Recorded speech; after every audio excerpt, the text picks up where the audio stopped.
Today we'll be learning about the airway management. So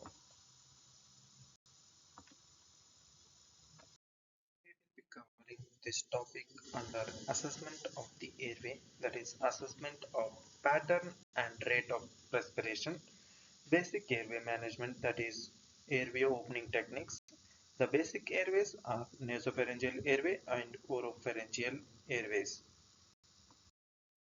Coming to the ventilation or administration of oxygen, the advanced airways are supraglottic airways, that is, laryngeal mask airway or combi tube can be used. Second is CPAP, that is, continuous positive airway pressure. Endotracheal intubations can be done. The final option is surgical airway. Coming to the introduction, patient requiring airway management presents with the spectrum of altered consciousness. Impaired consciousness can be considered in terms of reduced alertness or ability to be aroused or awareness or both, with coma defined as the completely unaware patient unresponsive to external stimuli with only eye opening to the pain with no eye tracking or fixing and limb withdrawal to noxious stimulus at best, often with reflex motor movements. Skillful airway management is often the first step in successful resuscitation of the compromised patient. Neurological damage caused by the hypoxia occurs within minutes. Non-definitive methods like basic airway management are very important and will provide the good oxygenation. However, basic airway management will not protect against aspiration of gastric contents. The gold standard for securing the airway is still endotracheal intubation. So, coming to the assessment of the airway, the following steps shall help to identify the obstructed airway of some of these potential patients. So, we should first look for the obtundation, agitation, cyanosis, retraction, and or use of any accessory muscles of respiration and asymmetrical rise and fall of the chest. So then we should listen to the patient attempting to talk about but failing to do so. Abnormal breath sounds associated with snoring, gurgling, stridor, and crackles. Asymmetrical breath sounds over both hemithoracis and tachypnea also suggest an inadequate airway. Then we should feel for deviated trachea and or subcutaneous emphysema. Primarily, we should review about the ABC, that is airway, breathing and circulation. Immobilize the cervical spine if traumatic injury is possible. Urgent address compromise identified in ABC, seeking help from the critical care, commence the supportive measures. Then go for measure the capillary glucose, check the pupil size and reactivity, calculate the Glasgow Coma score. Treat the hypoglycemia with intravenous glucose. Treat the suspected opioid toxicity if it is there with the intravenous naloxone, that is the opioid antagonist. Obtain the collateral history, perform the full head-to-toe examination including ABCDE in parallel with help from colleagues, intravenous assess, request blood test, chest x-rays, ECGs, inform CT scanner that urgent scan required. If the diagnosis is not clear, evidence of trauma or focal neurological deficit, proceed to urgent CT brain scan. Treat the suspected working diagnosis if diffuse psychological, metabolical, or psychiatric, but proceed to CT brain scan if no improvement or diagnosis remains uncertain. Commence supportive care, request help from the critical care if required, discuss the diagnosis and prognosis with the patient, consider ceiling of care and cardiopulmonary resuscitation status. So coming to the assessment of the pattern and rate of respiration. The first one is Kusumal respiration. It is the deep labored breathing. It indicative of the severe metabolic acidosis and commonly associated with the diabetic ketoacidosis. Kussmaul's respiration is deep and labored breathing. Coming to the next pattern of respiration, that is shallow with extremely depressed respiratory rate. It is first thing, it is shallow and it is extremely depressed respiratory rates.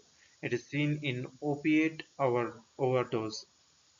Ataxic breathing, that is Biot respiration, also called Biot's respiration. It is the group of quick, shallow inspiration followed by the regular or irregular periods of the apnea, suggests a lesion in the lower pons. Central neurological hyperventilation, that is breathing characterized by the deep and rapid breathes at the rate of at least 25 breaths per minute. It is indicative of the lesion in the pons and the midbrain. Feinstock breathing.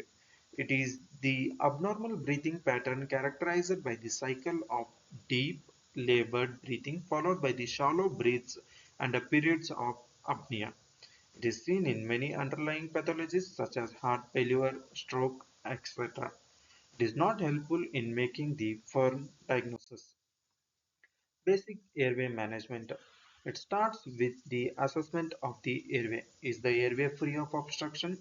Is the respiratory rate and volume are adequate? Airway obstruction is usually caused by the foreign objects, anatomical structures like the tongue, epiglottis, and other soft structures in the hypopharynx. Suctioning and anatomical positioning such as head tilt, chin lift, or jaw thrust will in most circumstances relieve these obstructions regardless of the anatomy responsible for causing them. This is typically all the patients with the spontaneous sonorous respirations require for an open airway. Adjuncts to help in maintaining the open airway are also helpful. Airway opening techniques. To alleviate the upper airway obstruction, head tilt, chin lift methods are used. Jaw thrust is considered if we suspect the neck trauma. Suctioning. It is indicated in cases of the audible secretions, visible secretions, vomiting or suspected aspirations, decreased oxygen saturations. The complications associated with suctioning are oxygen desaturations from prolonged suctioning, trauma to the oropharynx or hypotension or hypertension. Coming to the basic airways, that is first one is naropharyngeal airway and we have one more that is oropharyngeal airway.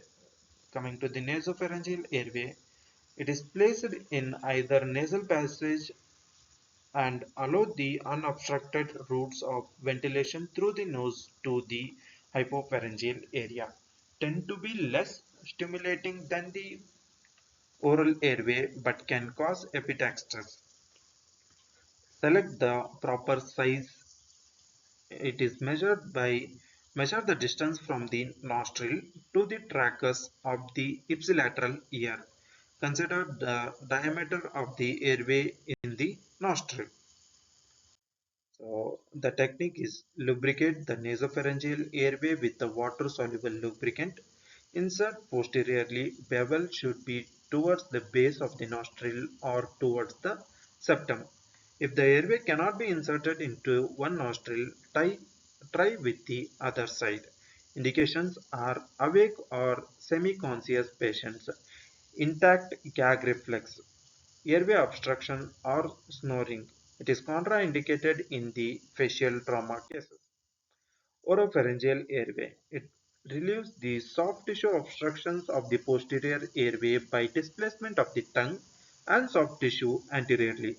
They should only be used in unconscious patients as vomiting, aspiration, and laryngospasm may otherwise occur.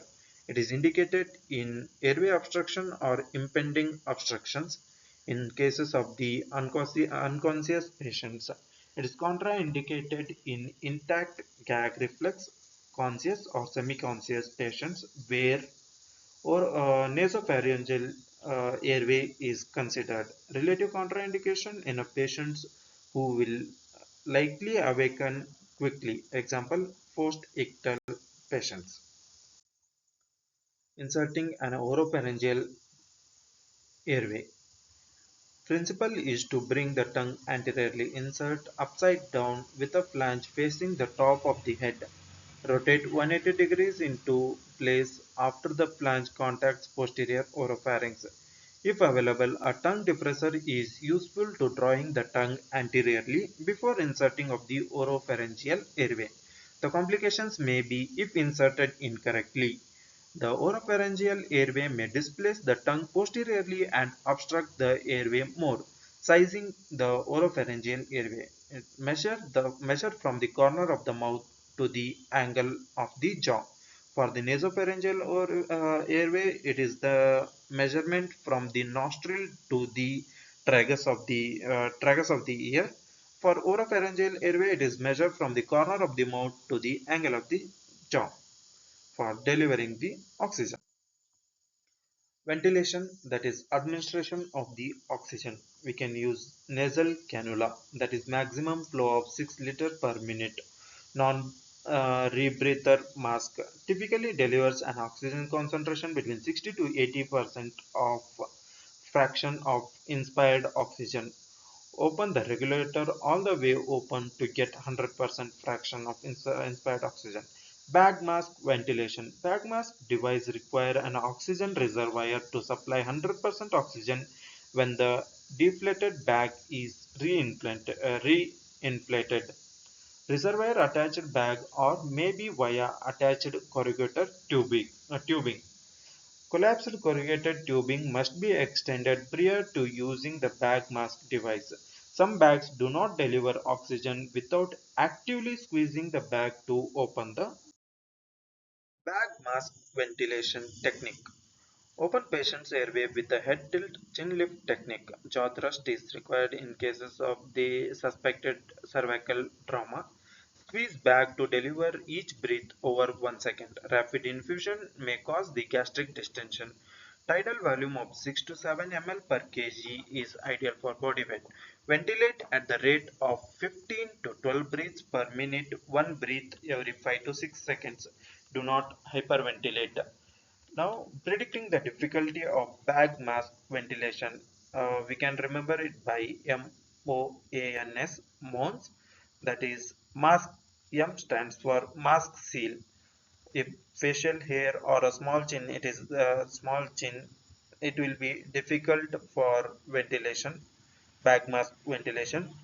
For obese patients, it will be difficult.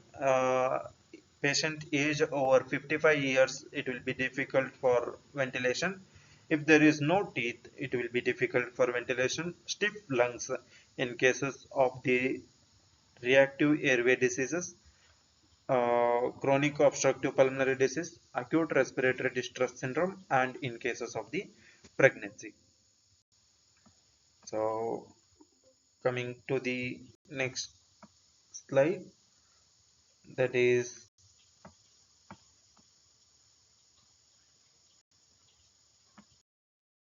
advanced airways, that is supraglottic airways, is a device inserted into the pharynx to maintain a patent airway and facilitate ventilation without endotracheal intubation. Supraglottic airways include the devices such as laryngeal mask airways and laryngeal tubes. It is indicated in elective ventilation, difficult airways, cardiac arrest, and rescue areas. Its contraindications are inability to open mouth, complete upper airway obstructions. Relative contraindications include increased risk of aspiration, prolonged bag wall mask ventilation, morbid obesity, second or third trimester pregnancy, upper gastrointestinal bleeding, abnormalities of the supraglottic anatomy. So, coming to the laryngeal mask airway, the laryngeal mask airway is considered a useful airway device in many patients where definitive airway could not be established, not considered in cases of the definitive airway device. Advanced Trauma Life Support strongly recommends that physicians should plan for definitive airway when the patient with this device arrives in the emergency department. Laryngeal masks are the type of supraglottic device. They are designed to be used above the vocal cord or the glottis opening. They are placed using the blind technique and create a seal around the glottic opening but do not cross the vocal cords. They cannot be used in patients with the intact gag reflex. Coming to the convit tube, it is used as a semi-definitive airway device to be used in trauma patients where facilities for definitive airway do not exist or have failed. It is a time purchase device and all attempts should be made to switch over the definitive airway device at the earliest. Unlike the laryngeal tube, it may rarely enter into the trachea. In such circumstances, an immediate switch over to the other paroxysmal lumen should be done for initiating the correct ventilation. Coming to the second technique, that is CPAP, continuous positive airway pressure, that is ideal for many situations like congestive heart failure, chronic obstructive pulmonary diseases, asthma, and in cases of the sleep apnea. Has eliminated the need to intubate the majority of the patient. How does CPAP work? Provides the continuous airway pressure throughout the inspiration and expiration as set by the provider. Most CPAP machines operate with a range of 4 to 20 centimeters of H2O, that is pressure, tailored to the user's specific needs, reduces respiratory effort and eases the work of breathing, keeps the alveoli and airways open, improving the gas exchange, that is carbon and the oxygen, increases intrathoracic pressure, which improves the left ventricular output. CPAP, the risk associated with it is hypotension, that is increased intrathoracic pressure causes decreased preload. Barotrauma, that is occurs when there is a difference in the pressure between the gas filled spaces inside the body and surrounding environment. So it is commonly affect the areas including the ears, sinuses, lungs, gastrointestinal tract, where the trapped air or the gas cannot equalize quickly with the external pressure. Skin breakdown from the mask are the risk factors. It is contraindicated in cases of the respiratory arrest, known or suspected pneumothorax, patient with the tracheostomy or history of vomiting. Relative contraindications include altered mental status, not able to cooperate with the procedure, failed at fast attempts at non-invasive ventilation, upper gastrointestinal bleeding or history of recent gastric surgery, nausea, poor or inadequate respiratory effort, excessive secretions, facial deformity that prevents the use of CPAP, that is continuous positive airway pressure, morbid obesity, claustrophobia, that is intense irrational fear of confined or enclosed. Coming to the endotracheal intubation, it is indicated in cases of presence of apnea, inability to maintain the airway patency, inability to protect the airway against aspiration, failure to ventilate, the hypercarbia, that is increased carbon dioxide levels in the blood, failure to oxygenate, anticipation of a deteriorating course that will eventually lead to respiratory failure. Glasgow Coma Scale 90% by face mask oxygenation. Techniques for endotracheal intubation: direct laryngoscope and tracheal intubation, video laryngoscope and intubation, fiber optic tracheal intubation, light band guided tracheal intubation, intubating LMA or C-track aided tracheal intubation, Bullard upscale scope or scope aided intubation, retrograde technique of tracheal intubation, blind nasal intubation. Coming to the assessing the difficulty of intubation, it can be remembered as LEMON, that is lemon. Look externally for massive facial or neck trauma. receding mandible, short neck, less than 3 finger breadth from the sternal notch to the thyroid cartilage. It will be difficult for intubation. Evaluate 3-3-2 rule, that is mouth opening, submandibular space and distance between the thyroid notch and the chin of less than 3, 3 and 2 fingers respectively suggest the difficulty of intubation. So the mouth opening less than 3 fingers is considered difficult, and submandibular space less than 3 fingers is considered difficult for intubation, and distance between the thyroid notch and the chin less than 2 fingers is considered as a difficult for intubation. Mallampati grade, that is greater than or equal to 2, should alert the operator for difficult laryngoscope and tracheal intubation. Obstruction. Obstruction to the airway may be fixed or rapidly changing as due to inhalation injury or physiomaxillary trauma. Neck mobility. This may be fixed as in patients with a cervical collar or halo frame. So surgical airway management includes if airway cannot be secured by any other means, surgical airway is the only option. It can be achieved by means of tracheostomy, percutaneous dilatation tracheostomy, or thyroidotomy. So this we will be learning in our upcoming presentations. So signing off here. These are my references. Thank you. Please do subscribe and support.